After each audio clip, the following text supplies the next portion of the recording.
If the number on the weigh-in scales won't go down no matter what you do, or if you're someone whose fat loss has just stalled and you're not seeing your body respond in terms of fat loss, I can pretty much guarantee it'll be one of these three reasons is the reason why, or it could be more than one. Number one is your metabolism has slowed down. Let's take someone, for example, who's dropped 20 pounds over the last 3 months. What's happened over that time is their body becomes more efficient with calories because it's a survival adaptation. All the body cares about is survival. So you're burning more energy than you're taking in. So the body goes, okay, over time, we need to get more efficient with calories because there's more going out than there's coming in. So the body wants to survive. So it'll start slowing down your metabolic rate to accommodate for that output of calories, for the imbalance, essentially, which then means you'll naturally hit a plateau. You could do the same thing for that 3 months, or you could taper your calories down, but it'll get to a point where you just plateau and you can't go any lower with the calories, or you can go lower, but then it gets dangerous and unsustainable. So you may be someone now, let's just say you're either tracking calories or you're not. You feel like you're doing the same thing, or even you're trying to be even stricter and you're like, right, I'm going to just take the calorie down. I'm going to avoid these foods so I can keep losing weight. But at some point it'll plateau because the body's just trying to find homeostasis and there's only so low you can go with calories. So, you know, another example is someone who's just overweight, right? It could be someone who hasn't lost weight and you're just stuck at the same weight. Well, unless you're lifting weights and you're having high protein, and you're eating whole foods, so you're not overeating calories, the same thing's going to happen. Your metabolism is just going to adapt, and it's just going to stay the same. And if you're not losing weight, and you're not getting your body to burn more calories by doing strength training, by eating high protein, and by sending a different signal, again, that metabolic adaptation will still be there. It is different for those two people, though, right? For someone who's lost a lot of weight or someone who's just not doing anything, but it all comes down to the same thing. It's an adaptation. So yo-yo dieting as well, or if you're someone like most people who've lost a significant amount of weight at some point in their lifetime, but gained it back or gained some weight back, yo-yo dieting. The body will just get better every time you do that. And actually, research shows the body creates permanent fat cells as well. So that's another thing. If you feel like the weight loss is stalled or your body doesn't respond like it used to, yes, age, hormones, those things play a little bit of a part. But the main thing is the body just starts getting better at storing fat because, again, it's a survival mechanism. So how do you change this, right? How do I restore my metabolism, Martin? How do I lose that weight? You need to be patient, firstly, and go into a maintenance phase. So you need to maintain your weight, or even if your weight went up by a pound or two. I was just talking to someone like this earlier. I know this is not what you want to hear, but I'm not talking about fat. You will likely lose body fat whilst you go into that maintenance phase. You need to restore your metabolism. So building muscle, you need to do a building phase. So let's just say, I'm just going to take someone who's lost weight. Let's just say 3 months, you lost 20 pounds. And then for a month, 2 months, nothing's happening no matter what you try. And you feel like you're grinding as well, right? Some people are actually grinding, but nothing's happening. You need to switch the stimulus. The training stimulus, you need to change that and make sure you're focusing on strength training, doing that the right way. Now, when I say strength training, a lot of people are doing bloody cardio with weights. They're not doing strength training. It's not the same signal. When you're doing like lots of like classes, fitness classes, light weights and jumping around and stuff, that's cardio with weights. It's the same signal as cardio. What signal is that? It tells your metabolism to slow down because, again, you're manually burning calories. The body has to get more efficient with calories. It's the same signal. You want to focus on strength training and getting your body to burn more by itself. And what happens a lot of times, it depends on how much fat you've got to lose. You'll actually lose fat whilst you increase your calories initially, right? Depending on where you're at in your journey. But this is why I always talk about reverse dieting. That's the same thing I'm talking about, restoring your metabolism. If you listen to this and you're stuck, you probably need to do, I don't know, let's say you've lost loads of weight over 3 months. You need to do at least a month to 2 months in a maintenance phase where you just maintain your weight, but you focus on building muscle, like I say. And obviously there may be things going on there with nutrition which need to be fine-tuned, which I'm going to get to next. So focus on reverse dieting, or at least going into a phase where you're focusing on doing a building phase, at least for a month, where you're focusing on building muscle to kickstart and restore your metabolism. So this is why I always say people need to do a long period of time of reverse dieting and focusing on building muscle so they can build their metabolism up to a place where their body's burning way more calories by itself. So then that means there's a longer way to go down when it comes to losing weight. Does that make sense?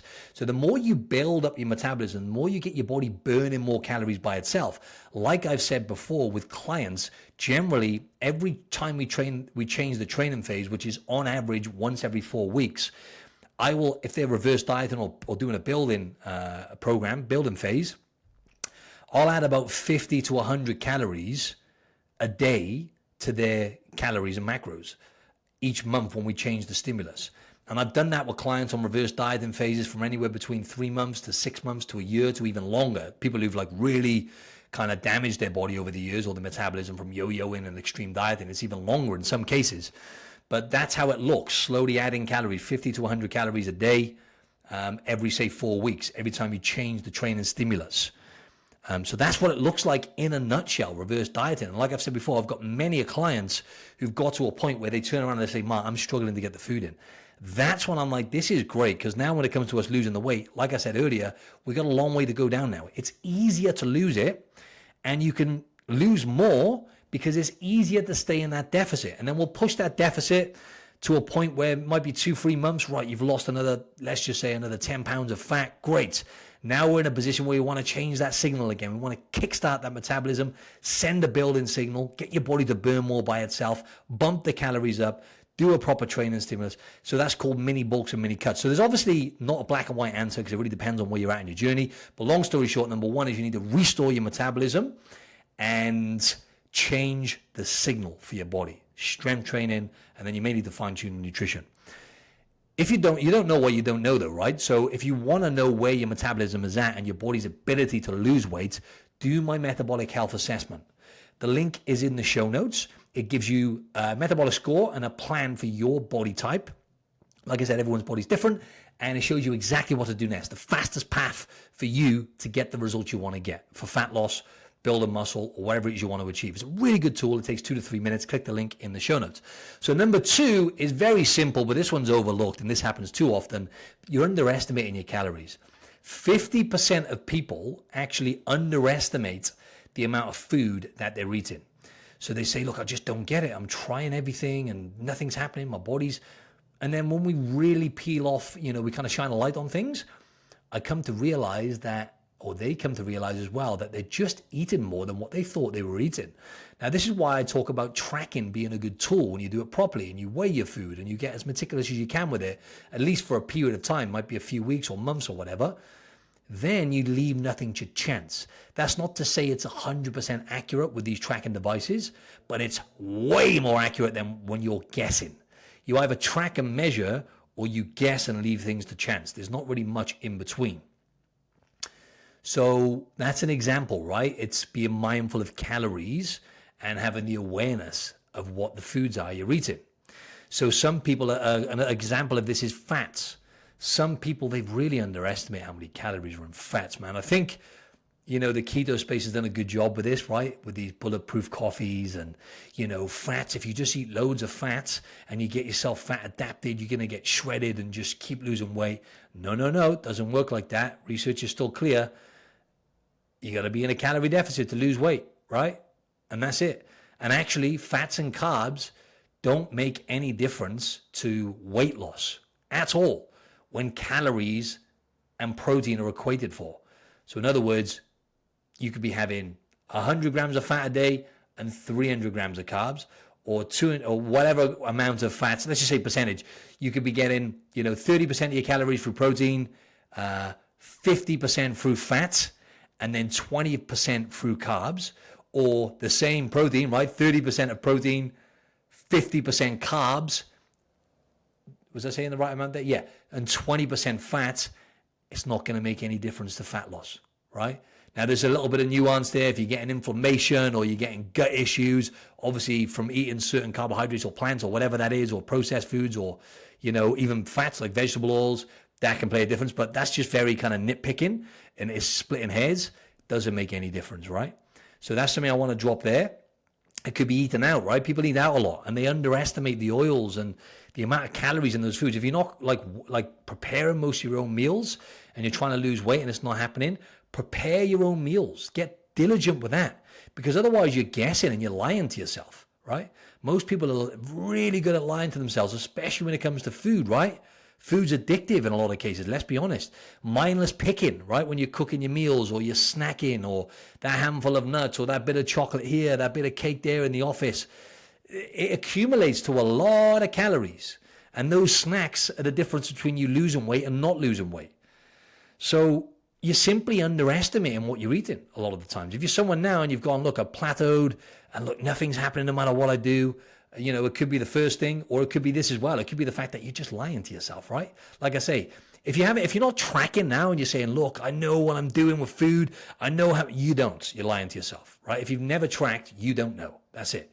I'm not saying tracking's a be all and end all, but it's a tool, right? And I tracked, like I said, for years on and off. And even now when I go back to tracking, I still eat less. I'll still eat 20% less, let's say, when I go back to tracking food, right? And I'm a black belt with this stuff. You know, I'm in shape all year round. I got a good relationship with food. It just makes me more aware, right? You understand what's going into your body. And weighing food, there's a lot to be said for this as well. Right now, for example, I did the previous episode where I was talking about I stopped tracking, but I'm still weighing my food, most of my food, especially my meat. I'm pretty much weighing all of my food, actually, most of it. And I'm doing that because I know roughly now, because I've tracked, I know how many calories roughly, 500 grams of beef is, for example, or, 150 grams of avocado. I know roughly in my mind. So I know what I'm having. I'm not leaving it to chance. Because if I just stop weighing, even me, I might be, 100 grams out each day, right? If I add that up over a month, that's thousands more calories, or over the space of a week, hundreds to maybe over 1,000 more calories I'm eating. And that's even the level I'm at. Now, I can guess, that's another good thing about weighing. I know the portion size now, right? So I'll know by looking at meat roughly, I could guess pretty accurately now, right, how many grams that is. Or look at a potato and know how many grams that is, a raw potato. So I'm pretty good like that now. But yeah, they're all forms of self-monitoring, right? Self-monitoring is weighing your food, weighing yourself, taking photos. And look, you're probably underestimating your calories if you're not doing that, or you're just underestimating fats. This is a big thing, right? Like olive oil, ghee oil, like I said earlier, nuts, those kind of things, hidden fats in foods when you eat out, like they make a massive difference. So if I'm saying this and you don't believe me right now, and you're just guessing, you don't know how many calories you're having or protein or macros, then I'm pretty sure you're underestimating calories. Number 3 is another very simple one, right? But this happens so often. Is you're underestimating the amount of movement, right? Remember, the opportunity to burn calories day by day is how much you move throughout the daytime. When you go to the gym, let's just say 60 to 70% of the calories, let's just go with 60%, right? No, 70%. 70% of the calories you burn each day is just to keep the lights on, right? It's your body, your basal metabolic rate, all your organs, your brain in particular, right? Costs energy. 70% of that is just automatic, you're not thinking about. The other 30% is your choices. So out of that 30%, roughly, let's just say 15% of those calories, so half of your calories that you burn when you're awake is going to be based on how much you move in throughout the daytime. So walking, right? I'm going to give you an example. Yes, allocating walks and doing more steps. Another thing is, right, if you're not tracking your steps or you've never tracked your steps, get a wrist piece, right? You can get cheap ones. You can get Fitbits. If you're using your Apple, your phone or whatever, cool, but it's not going to be as accurate. Get a wrist piece. It doesn't have to be an Apple Watch. They're quite overpriced, or they're expensive anyway. It can be a Fitbit, like I say. You can get them under $50 or $100 or whatever, and you know where you're at, and you're naturally going to burn a lot more calories when you're aware of your steps. Definitely, if you're someone who's got a sedentary job, get a wrist piece. Do that one thing after this podcast. It'll change your life. I swear. But again, people underestimate the movement by about 40%. Right? So they underestimate calories. They overestimate their movement by about 40% and underestimate their calories by 50%. It's like the average person going back to calories. They eat 8 times per day, but they say they eat 3 times. So when they ask them in the studies, how many times a day do you eat? They say 3. Turns out it's 8 times a day. When they start tracking or keeping a journal, or people watch them in the studies, it's 8 times, man. Like, people are full of shit, man. Let's just say how it is. Like, a lot of us are. In certain areas, especially when it comes to food anyway. We're good at believing our own bullshit anyway as humans. So yeah, back to the tracking. Obviously, you can track your steps. But another thing I was just thinking the other day, and I say this to clients, Allocating like walks into your day. I get it when you're busy and you're chained to the desk, right? You got to get shit done. Yes, ideally go to bed early, get up early, get out, do a walk, get steps in the bag before you start your day. But even just moving in the daytime, like for example, what I did the other day, it was on Sunday, right? And I was putting the towels, I was getting the towels out of I was gonna say the dishwasher, out of the dryer. Rather than getting all the towels out, right, and walking into the living room and putting them into the thing, I got one towel at a time. There was like 10 towels. I got one towel, walked it over. I know it's a bit tedious, right? Walked it over, put it in there, walked back to the dryer, another towel. So that added up like hundreds of steps, right? Those little decisions throughout the daytime, whether it's parking your car further away from work, taking the stairs instead of the lift, right? My friend, I don't want to go on too much of a tangent, but when it comes to like being in shape all year round and being a healthy person, like I said, you have to think. It's like, look, if you want to get rich and you want to earn a lot of money, you got to start living and thinking like a rich person, right? What would a millionaire do? What are they going to do when they get up in the morning, right? Are they going to procrastinate and look on social media all day? Or are they going to put the phone away and get work done, right? Are they going to do money generating tasks like chasing leads or making sales calls or putting posts on? Yes, they're going to be doing the stuff which makes them the money, right? It's the same as a healthy person. For the most part, they're not perfect, but a healthy person who's in shape all year round, metabolically healthy, does it and it feels kind of easy, feels relatively easy, right? They'll go to bed instead of watching Netflix, right? A lazy person, it's my hormones and it's this. No, you're watching Netflix till late. You're not going to bed early enough. As a result of that, guess what? You're not getting up early enough. As a result of that, you're not moving as much. Guys, come on, like a healthy person, they're going to park further away from work sometimes, or they're going to at least take the stairs instead of the lift. They're going to go to bed instead of watching Netflix. They're going to lift weights instead of doing cardio, right? Start thinking like that, right? That was going off on a tangent a bit, but movement. Walk more, move throughout the daytime, stack it onto your thing, get a wrist piece, like I say, move around the house, right? You can do stuff around the house. Like right now, I've got a stand-up desk. Okay, this is not going to add to the steps, but it's called NEAT, right? Non-exercise activity thermogenesis, which is like now, because I'm standing up, I'm burning way more calories, right? So yeah, it might not add to my steps, but it is actually going to get my body burning more standing up versus sitting down. A lot more calories, actually.